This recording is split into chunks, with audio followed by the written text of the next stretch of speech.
Praise Lord, brothers and sisters. ஆண்டவரும் இரட்சகருமாகிய இயேசு கிறிஸ்துவின் இனிதான நாமத்தினாலே நான் உங்களை வாழ்த்துகிறேன். இன்றைக்கு நம்ம ஒரு வசனத்தை குறித்து தான் பார்க்க போகிறோம். இன்றைக்கு நடந்து கொண்டிருக்கக்கூடிய ஒரு யுத்தம் எசேக்கியேல் 38-39 இருக்கக்கூடிய ஒரு யுத்தம் என்று சொல்லி பல ஊழியக்காரர்களால் இந்த காரியம் நம்பப்படுகிறது. நாம இந்த காரியத்தை வேதத்தின் அடிப்படையிலிருந்து நம்ம பார்க்க போகிறோம். இந்த யுத்தம் எசேக்கியேல் 38-39 குறிப்பிடப்பட்ட யுத்தத்துக்கு ஒரு நிழலோட்டம் என்பதை நம்ம ஏற்கனவே சொல்லியிருந்தோம். இது எக்ஸாக்டான ஒரு யுத்தம் கிடையாது அப்படின்ற விஷயத்தையும் நம்ம ஸ்ட்ராங்கா பதிவு பண்ணியிருந்தோம். அதற்கான வேத ஆதாரத்தை நான் உங்களுக்கு சொல்லுகிறேன். இப்போ கடைசியிலே பூமியிலே ஒரு யுத்தம் வெடிக்கும். அந்த யுத்தம் ரஷ்யாவுக்கும் இஸ்ரவேலுக்கும் நடக்கப் போகிற ஒரு மிகப்பெரிய ஒரு யுத்தமாக இருக்கும் என்பது நம்ம எல்லாத்துக்கும் தெரியும். ஆனால் ரஷ்யா இஸ்ரவேல் மலைகளின் மீது யுத்தத்தை துவங்கும். இதுதான் நம்ம வேதத்தில் குறிப்பிடப்படக்கூடிய ஒரு ரகசியம். இஸ்ரவேலின் மலைக்கு விரோதமாக ரஷ்யா தன் படையை கொண்டு வந்து நிறுத்தும். ஆனால் ரஷ்யா இஸ்ரவேல் மலைக்கு விரோதமாக தன் படையை கொண்டு வந்து நிறுத்துவதற்கு முன்னால இஸ்ரவேலிலே 3 காரியங்கள் நிறைவேறி இருக்க வேண்டும். அப்படி 3 காரியங்கள் நிறைவேறினால் மாத்திரம்தான் ரஷ்யாவுக்கும் இஸ்ரவேலுக்கும் தனியாக ஒரு போர் நடக்கும். அதைத்தான் நம்ம வேதம் நமக்கு எசேக்கியேல் 38-39 எழுதப்பட்டிருக்கிற ஒரு மகா பெரிய யுத்தம். இஸ்ரவேலிலே முதலில் நடக்க வேண்டிய ஒரு காரியம், பாழாய் கடந்த இஸ்ரவேல் மீண்டும் எடுத்து கட்டப்படும் என்று சொல்லி நம்முடைய எசேக்கியேல் 38வது அதிகாரம் 8வது வசனத்திலே அதை சொல்லுகிறார். நான் உங்களுக்காக அந்த வசனங்களை வாசிக்கிறேன், நல்லா நோட் பண்ணிக்கோங்க.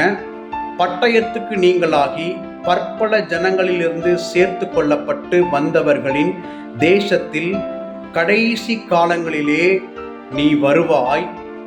இதுக்கப்புறம் தான் அந்த வார்த்தை வருகிறது.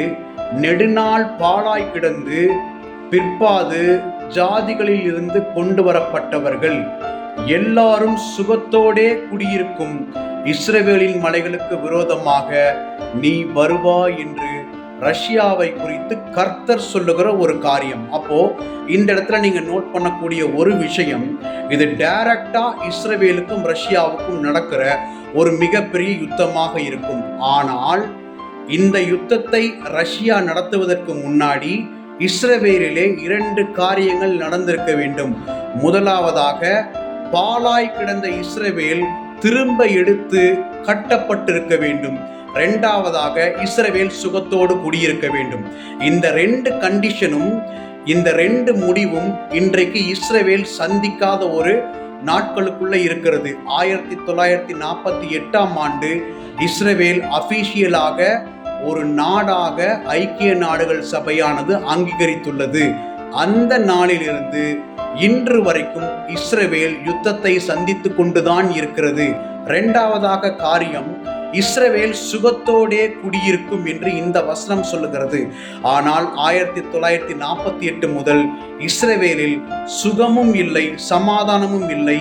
இஸ்ரவேல் இந்த யுத்தத்தை எந்த முனைப்போடு எடுத்து நடத்துகிறது அப்படின்னா, இஸ்ரவேலுக்கு இன்றைக்கு தேவை சமாதானம்.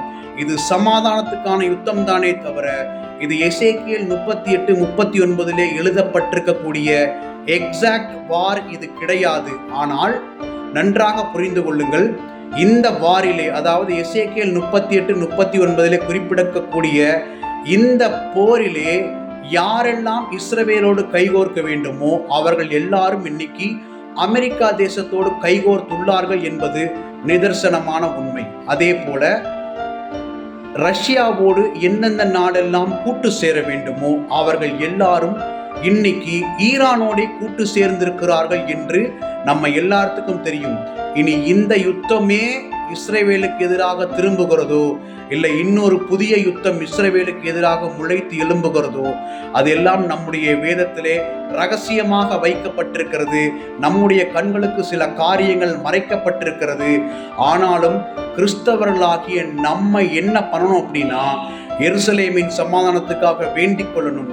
எருசலேமே, உன்னை நேசிக்கிறவர்கள் சுகித்திருப்பார்களாக.